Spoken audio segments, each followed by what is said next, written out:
Hey, what's going on, everyone? It's your friend Bats. My name is Jared. Carl's back.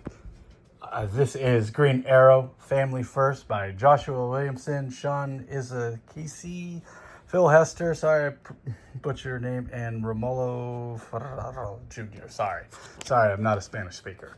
I'm a dumb American. My bad. So this picks up from the last volume of Green Arrow. And this is where the story just gets even better and better. So we get a little recap of Green Arrow Adventures. And I love this. Here we come. I'm back, baby. And he comes, Hall of Justice. And he cuts in there and he's kind of like, where's everybody at? Where the hell is the Justice League? And so this is taking place in the time where the Justice League has disbanded and the Titans are the main DC heroes. So all that kind of happened while Ollie was on a time-traveling space adventure, reuniting with his family. And so he kind of talks to all his friends and members of the League, kind of wondering what the heck happened. And they all kind of give him the rundown of what's been going on. And he finally has a good chat with Hal, who's also kind of doing his own thing. And then they kind of have a little team up, and all is right in the world. But Roy is still missing, and so Ollie's number one goal is to find Roy. And we get, like I said, if you're reading Green Arrow 20 years ago, this is the book that's like a love story to it. So like you get onomatopoeia. Next page, you get some Phil Hester, Andy Parks. Is it Andy Parks? No, it's not Andy Parks. But we get a Phil Hester issue of Connor Hawk trying to hunt down onomatopoeia. And Brick is here, and Brick is involved with this assassination of Oliver Queen. And we get a big fake out, and basically Green Arrow wants to find Amanda Waller because we find out that, we think that Amanda Waller has captured Roy, but it turns out Roy is actually working for Waller. And we get this introduction of what's happened to the Justice League, and this is leading into absolute power. And Green Arrow decides that he's going to break into the Hall of Justice that's been taken over by Amanda Waller, while Connor Hawk goes on a secret mission to find Diggle. And Ollie essentially gets captured and ends up trading his freedom for Roy's freedom. But Amanda Waller wants sanctuary from Heroes in Crisis. And I've been talking with a good friend of mine, Bruce, my best friend, and we've been talking about, like, him and I have this issue with Tom King as a writer, but it seems like online, most people, like, love Tom King, and him and I can't really seem to wrap our head around it. And I'm starting to realize what's happened is that Tom King's stories have had such impact on so many DC characters that even though a lot of people hate him for the, deconstruction of Batman, but he's kind of, in a way, by destroying Batman, in my opinion, it let other writers come in and fix him and rebuild him and make him a interesting character with new flaws and new weaknesses. And the same kind of goes with this Heroes in Crisis story. I haven't read Heroes in Crisis since it came out. I remember that book really, really, really made me upset.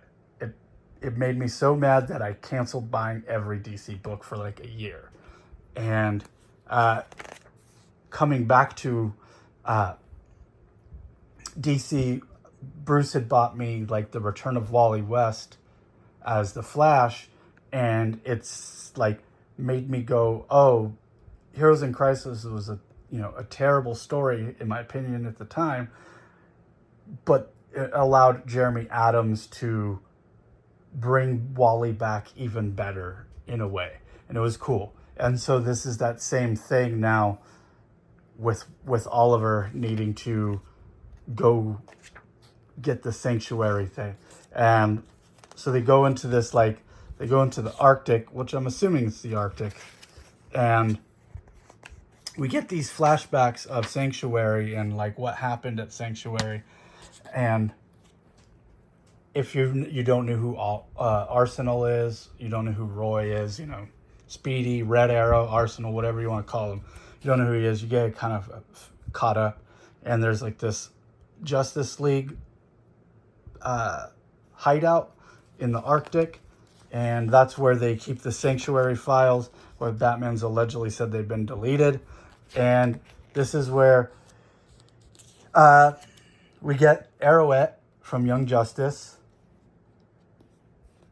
Red Arrow and Mikio from like New 52 and Rebirth, and then Red Canary, I don't know this character, so that's kind of cool. And then my personal favorite, Speedy, Mia from the Phil Hester era of it, and she was also in Jeff Johns' Teen Titans. And so, like I've been saying, is if you've been reading Green Arrow or you read Green Arrow 20 years ago, this first 12 issues of the new Green Arrow book is just a love letter to those readers. There's lots of hugs, lots of moments of them hugging and being like, I missed you, I can't believe we forgot about you. That moment in DC Rebirth when Wally reappeared through the Speed Force with Barry Allen, it's a lot of those moments. And as a hardcore DC fan, you can I don't know if you could see it or not, but I like thinking about it, it gives me goosebumps, because I have such an emotional connection to a lot of these characters. And so that's why Heroes in Crisis really peed me off, because I'm like, they just killed Roy essentially off screen and Wally. And so we get these moments of fixing that stuff. And it's like, at the time, I'm like, they shouldn't have done that in the first place. But it's like, also I get this now emotional, as I was reading this last night, I kept telling my fiance, I was like, look, another hugging scene. Lots of hugs. And I was telling my fiance, I'm like, I freaking love this book. And then she's like, I'm so happy for you. I'm like, no, you don't understand how much I love this book. And so we get lots of we get this backstory of Merlin, and basically everything leads up to Merlin. That's kind of the big reveal. We get a big family fight with Team Arrow, and it all kind of wraps up real nicely in a bow at the end with some Phil Hester stuff. And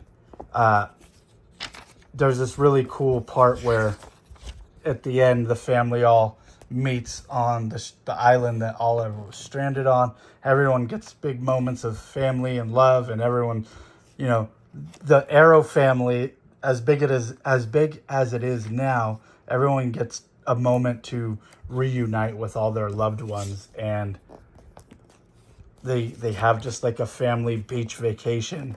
And Oliver kind of uses this great line here, says, just now I realized that I think I had to get lost so I could be found. And I'm like, that's kind of the perfect way to explain Green Arrow, as a whole, from his origins to him becoming a huge family man and this hero. And these two books are just incredibly good, and I just love them.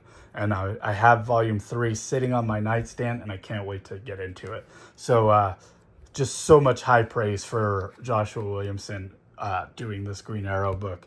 So I'm hoping, I've heard that the first 12 issues are great, and then volume 3 kind of feels pointless, but I am looking forward to it. I did like Absolute Power, and I'm curious to see kind of that undercover. That next one is Ollie working for Waller, and so I'm looking forward to that from that perspective. So Yeah, that's all I got to say. So thanks for watching, and I'll catch you guys on the next one. Peace.